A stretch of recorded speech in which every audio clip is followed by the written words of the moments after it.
Hello and welcome. You're watching the top Jewish news channel. My name is Michael Vילנסקי, and my guest today is Ya'akov Nagel, Brigadier General in Reserve, Senior Fellow at FDD, and a former National Security Advisor. Ya'akov, great to have you. Thank you very much.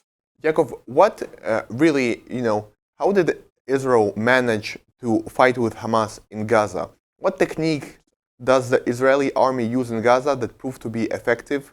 Because, it's a very unique type of war. I don't think since Vietnam, maybe, that any country fought a war, such a war that Israel is fighting right now in Gaza, fighting in tunnels. We saw the news that Israel is using water pumps to flood the tunnels in Gaza and using dogs and different No, types of techniques again, to attack the terrorists in the tunnels. What did really prove to be effective? exactly. You are mixing some things together. First of all, let's talk about the war above ground. Above ground, yes, as you mentioned, there was before. Some people compared it to Mosul, Raqqa, that the coalition forces led by the U.S. Fought against the ISIS, Daesh. I don't think it's the same, especially they were not bounded for by CNN or Fox or other people telling them do this or do this. They just did it the way they wanted. You have to remember when they entered, the commander said, "Go in and make sure that no one will be able to live there for the next 100 years." Something like this. We are much more humanitarian. We seek much more not to hurt the civilians and those that are not part of the Hamas or the terrorists, even so some of them are supporting them. So above ground, it's an urban warfare area, probably the most complicated ever in the world.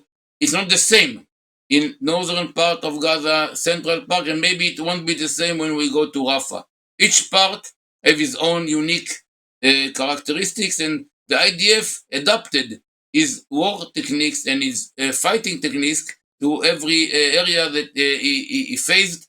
Now there are many technological and operational tools that the IDF used and is using. Some of them we had before, some of them we developed in between and while we are fighting. For example, the water. The water pumping is one tool. Some people say it's the tool. No, there is no one tool that it's a game changer. Now the water pumping can work if the tunnels are relatively not too wide, and especially not in various levels, because if they are in various levels, you pump water to the first level, you build a very nice swimming pool. And if there is someone there, you have to go out. But if you cannot go down where the real warriors are, you are not using it in the right way. So it's one tool. We have to use it in the places that we can make it operational, benefit to get the operational benefit from it. The second that you talked about tunnels. So this is the second part of war, not up above ground but underground.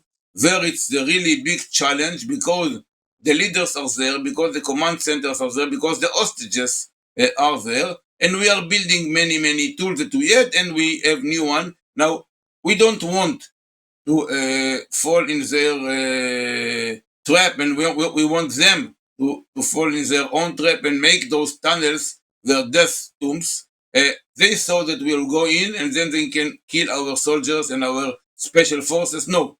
Before we go to a tunnel, we make sure this tunnel is empty. So we, as you said, we send robots, drones, dogs, and many other tools that I'm not emphasizing here before we can go in.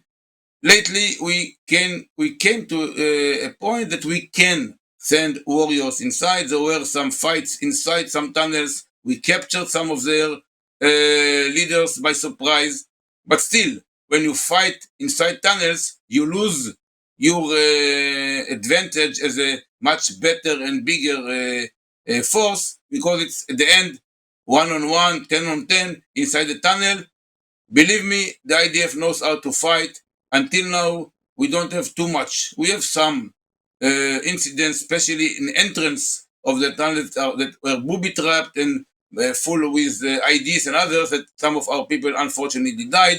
But inside the tunnels, we are doing it very operationally, smart, and with cautious, not to hurt our soldiers and to find and eliminate the Hamas warriors. We still have a lot of work to do inside the tunnels.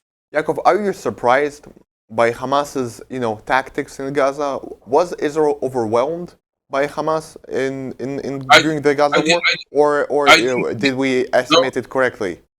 Exactly. I didn't see any of their tactics working. Their tactics were based on Israel will go in the areas that we think they will go. So they booby-trapped many of the roads. They prepared for us a lot of anti-tank ambushes and IEDs, improvised explosive devices.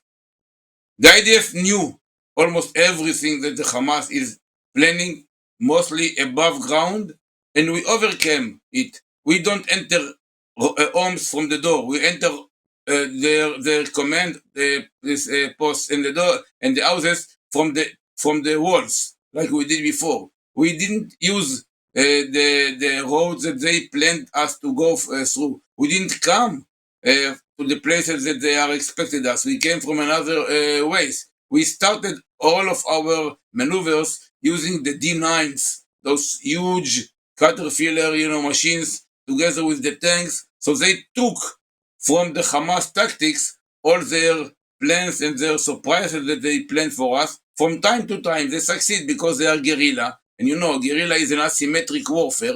So if they're waiting in some place and you don't see them, from time to time they can hit one of our tanks or Namer or our soldiers using the anti-tank missiles and others. IEDs are hurting us, but not in the way that we thought or people thought that it will happen. So they have tactics.